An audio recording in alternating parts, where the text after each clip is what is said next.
advise you to resist the temptation you may have to believe in this pish and tish. The island of Syberia is not charted on any map, and the idea that mammoths have survived to the 21st century is an idle scientist's pipe dream. The Yugols were sadly among the first victims of the colonization of continental Siberia led by the Russians in the 20th century. The Kolkhoz and Sovkhoz systems, as well as the exploitation, disdain, and humiliation the people had to suffer, marked a definitive break in the Yugols' traditional lifestyle. Since the collapse of the communist regime, the Yugo population finds itself confronted with the same political and social upheavals that other Siberian communities are experiencing. There are two consequences to arise from this. Some Yugos have lost their tribal identity and have integrated into the Russian population. Others, however, have sought long and hard to re-establish links with their ancestral culture that was lost under the Soviet regime. Now, at the start of the 21st century, the last true surviving Yukos have gone to live on the vast territories of their ancestors. Nobody knows today where they live or how they survive. Their very existence would be a matter for speculation if they did not turn up periodically at the tundra's most isolated fur trading posts to exchange mammoth tusks for essential items. There ends my lecture for today.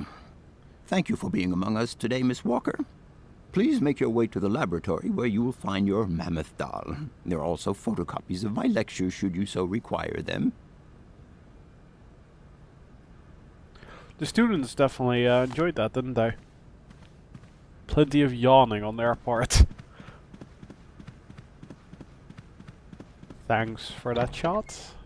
That contributed a lot.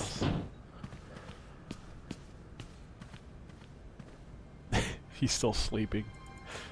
Nice one. Right, let's get our doll. And the slides, I guess. So, yeah, I mean, did that just spoil the game's ending? It pretty much did, didn't it? I mean, the train is obviously leading to Syberia, where we are gonna find Hans riding a friggin' mammoth, right? That it is going to result to that, right? It pretty much has to now. Or that's the feeling I'm getting. I won't settle for less at this point.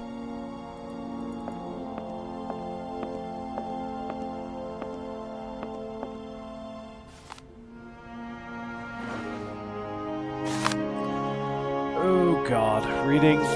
Really? Not with a bloody cold. Oh well. The Legend of the Ivory Ark. The last ice age ended when the planet warmed up. This sudden climatic change threatened the existence of many animal species, including mammoths, inhabiting the far northern Siberian wastes. It is said that the Yukon peoples decided to follow Noah's example and built an enormous ark to try to preserve the mammoth's existence. They lived in symbiosis. I pronounced that wrong? They lived in symbiosis with the pachyderm, which was at the heart of their religious worship. The ship was constructed entirely from mammoth tusks. What? That seems insane. That is absolutely insane. Do they just, you know, grow mammoths or something, or? I cannot fathom that. No, that's going too far. That's going too far. Yeah. A small herd of mammoths was installed on board with enormous quantities of fodder. Control of the ship was entrusted to a handful of particularly intrepid Yugo clans. Their mission was to take the animals to other lands with pastures more befitting to their survival. One day, 50 summers later, as legend would have it, the Ark returned to its starting point. The Yugos were astonished to find nobody aboard apart from the carcasses of several mammoths, perfectly preserved in the ice encasing the ship. The clansmen believed this was a mysterious sign from the gods, and they ate the mammoths in a memorable feast. 1 week later, the ark set sail once more, carried away by the currents. Again it returned, half a century later, with not a soul on board, except more well-preserved frozen mammoth carcasses. And that's what they have been doing? Okay. This mystery continued for millennia, each time the surprisingly well-preserved mammoths appearing out of nowhere. Excuse my friggin' cold, by the way. It's not helping.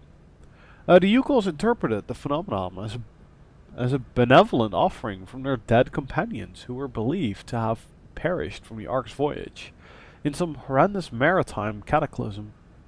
It was believed that their souls had found eternal rest on a mythical island that the shaman named Syberia. They constructed a whole religion around this belief with rites and customs, punctuated by the periodic appearance of the phantom ship and its precious cargo. For centuries, nothing changed the Ark's mysterious cycle. Only the size of the mammoths changed, reducing it imperceptibly over time. Until one day, 100 or so years ago, the Ark returned earlier than expected. It was empty. The Yugos were dumbfounded and utterly confused. The spirits of their ancestors had forsaken them. Everything they had believed in, that had been the bedrock of their culture since the very depths of time, now had lost all meaning. The most fanatical believers noted that the frequency of appearances had in fact increased, and maintained that there was still hope, as long as the Ark continued its return journey from the unknown.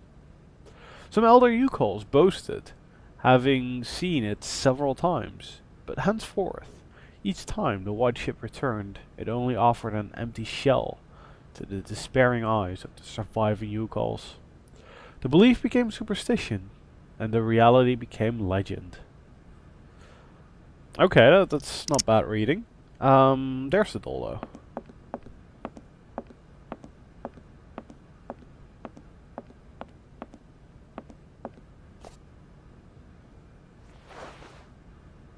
There we go. Let's see if Doc has any final words. What is it you want? I don't want to know anything really, so... Sorry? Right, let's get back. Let's see if we can actually leave Barrockstadt.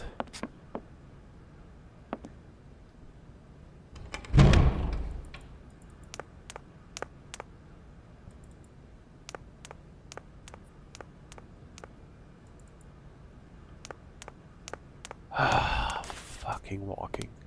I know I'm complaining a lot about that, and I'm sorry, but it's just asking for it. It really is. And now the music's playing again. I don't know why. Well, I don't know why it stopped playing.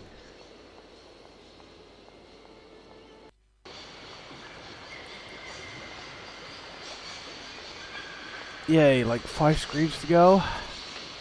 And then some puzzles to actually finally get out, I'm sure. Because I'm not done. No, of course not. That would be too simple.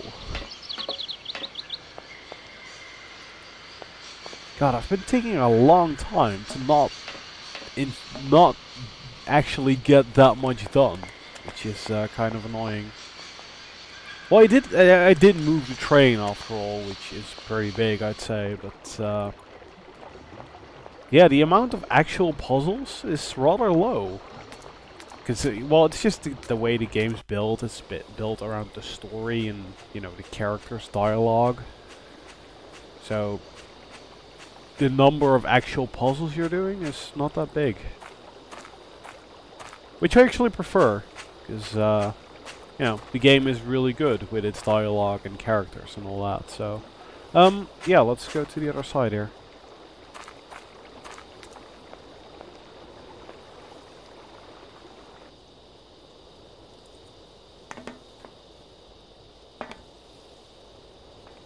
Yeah, let's see what this does. Just making sure there's nothing here. Okay. It's gonna be one of the two. Right? What are they going to do? Right. Right. I would need to open that. Where did I do that? I know I did it before. I'm not sure how pulling that lever opened something on my train. How the fuck? Well, I guess it was built by Hans, but, you know. That's still, kind of weird. Ooh. Good news? Hello? Where are you? Hi, Dan. I'm in Barrockstadt. What? Is that a town? I hope the man you're looking for lives there. Are you coming home soon? From what I gather, it's one huge university with an extraordinary station, aviary. If you could only see it, there are trees and birds everywhere. It's so weird here. Sounds like a great place for a bit of sightseeing. So, are you coming back soon? I don't think so. In fact, the train I'm traveling on has some kind of a mechanical problem. We've been forced to stop here. Us? I thought you were alone. Who's with you? Oscar, the train engineer. You're messing around with mechanics now, are you? Don't be so stupid, Dan, please. Oscar's an automaton created by Mr. Varlberg, the man I'm looking for. And he's not any old robot. He's a sophisticated butler type, if you see what I mean. He's a bit obsessive as well. Kate, I don't know what they're feeding you in Europe, but don't you think it's time that you came home? But my mission still isn't finished. To hell with your mission. I don't know why you accepted it in the first place. If you just stuck to the middle of the road, then we wouldn't be in this mess. We? If there's any mess, it's me who's in it. And while I'm trying to come to grips with strange towns, you, my darling, are sitting at home on your butt. I seem to remember we had nothing against my departure. It was only going to be 2 or 3 days, Kate. Please, try to put yourself in my shoes. Your shoes. Not only do I have to fit myself into your diary, but I've got to get myself into your shoes as well? Is there anywhere else Sir would like me to put myself while we're on this subject? Look, I don't want to talk about it now. Call me back when you calm down. I was perfectly calm before I picked up your call. I only wanted a few words of encouragement, not your disdain. Was that too much to ask? You can be such a selfish... Takes one to know one, sweetheart. Things are going well.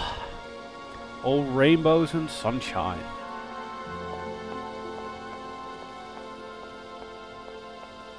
So, was that really enough to fully get the train going? Let's ask Oscar, I guess. I still have the feeling I need to do something else, but might as well put the doll back in its place while we're here, so...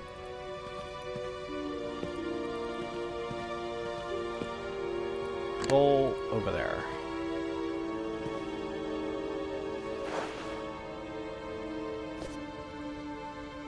And you can just grab it again. Okay.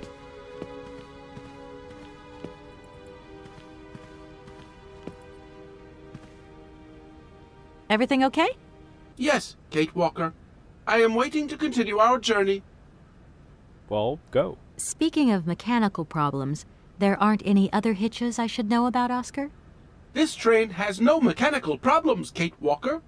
Winding the spring mechanism is standard service procedure. Okay, Oscar. Don't get all touchy about it. I didn't mean it like that. Help? We'll save some time if you help me retrieve everything we need for the train. Very possibly. But such actions are beyond my mandate. You're right. I really should rid myself of the delusion that you are useful to me in some way. You should limit your requests for help to my actual capabilities, Kate Walker. It's just that sometimes you look just so human. Kind of does. Oscar, if you tell me one more time something's missing, I'll... Everything is ready. Take your seat, Kate Walker. We are leaving. Yes! Okay. Sit, enjoy, wonder where the heck we're gonna be next. It's gonna be another strange